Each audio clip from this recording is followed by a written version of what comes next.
Again, here we are in the San Diego Air and Space Museum, World War I gallery. In back of me is a basket with a gentleman in it who is an observation officer. These were all over the front on both sides. And the reason why it was they needed to see what's on the other side of the hill. Figuratively speaking, you could say, see who loses sight, loses fight. So what you need to do is to be able to know what's happening. These were used to not only spot things in the distance, but also for directing artillery. You can see this gentleman has a plotting board here.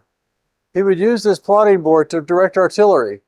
And probably most of the deaths actually caused during the war were probably artillery shells being fired from 15 to 20 miles away.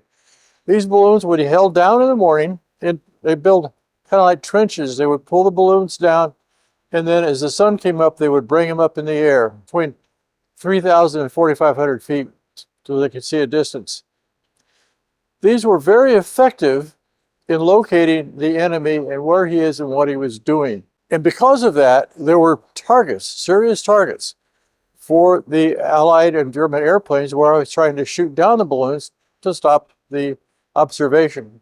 The difficulty with these things was that even though they're filled with hydrogen, which is highly explosive, you have to put a very large hole in the side of it because the oxygen has to get into the inside for the spark to go off. In other words, you have to get not only gas inside the hydrogen, but you got to get oxygen at the same time.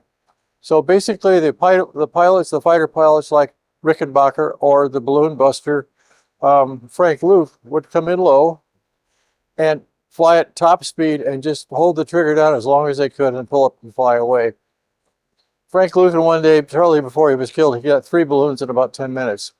And then he himself was shot down. These were very well protected with anti-aircraft fire, or Archie as they call it in those days.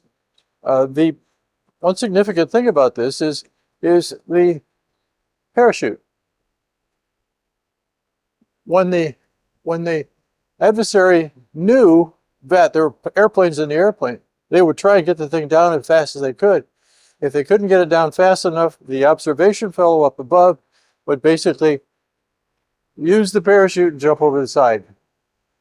This is extraordinarily dangerous for everybody, not only himself, but the gun crew on the ground, because obviously the fighters were trying to protect the guy attacking the balloons.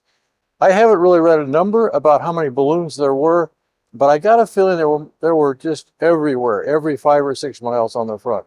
And that's what caused more and more aircraft to be made to be flown. At the start of the war, there were not a lot of airplanes flying around. By the end of the war, they were everywhere. We'd like to thank you. Come again to the San Diego Air and Space Museum, and you can learn more about the balloons and a lot of other things about World War I.